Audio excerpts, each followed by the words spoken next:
Alright, hi class, welcome back. This is our week 3 introduction video. This week, as part of your assignments, your reading assignments, I'm asking for you to continue to read in the Kurlansky text 1968. Remember, the purpose for us reading this text, because let's be frank, has really little to do with Martin Luther King. He's been mentioned a few times, but in terms of the actual meat of the text, it has very little to do with Martin Luther King, which many of you may say, wait a second, this is a class on Martin Luther King. Where's Dr. King?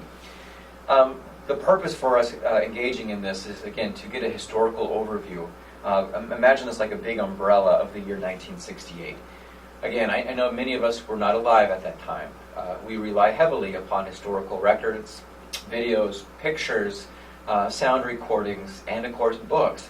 And I shouldn't forget oral history, right? The messages, the experiences shared by people who were there. In order to paint a picture, in order to understand what life was like.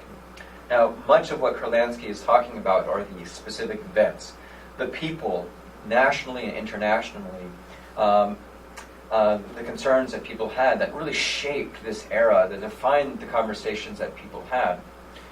And I think getting that background is essential for us to understand, again, the role that Dr. King had in this era.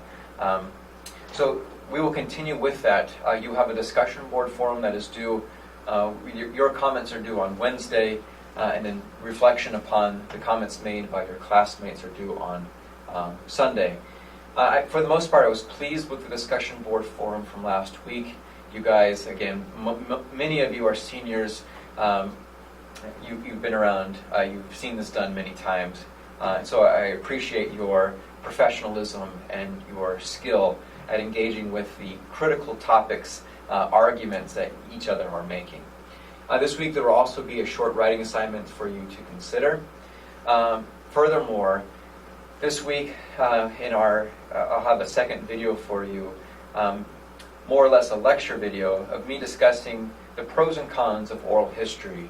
Now, if you check the syllabus, you will note that in the coming weeks you will be asked to do an oral history project of your own, in which you interview someone who was alive in the 1960s, who can reflect upon their experiences, their memory of that era. One of the things that you'll be doing next week, in week 4, is compiling a list of potential questions that you would like to ask someone.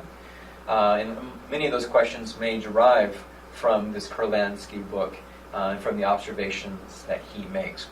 But the purpose of my second video will be to talk a little bit about the challenges that oral history poses. Whether or not it is a reliable source or a biased source of history. And I'll bring some of those to your attention here shortly. As always, if you have any questions about the materials, about our purposes, about the meaning behind the madness, by all means shoot me an email. My contact information is in the syllabus. You can, if you're on campus, feel free to swing by and visit with me.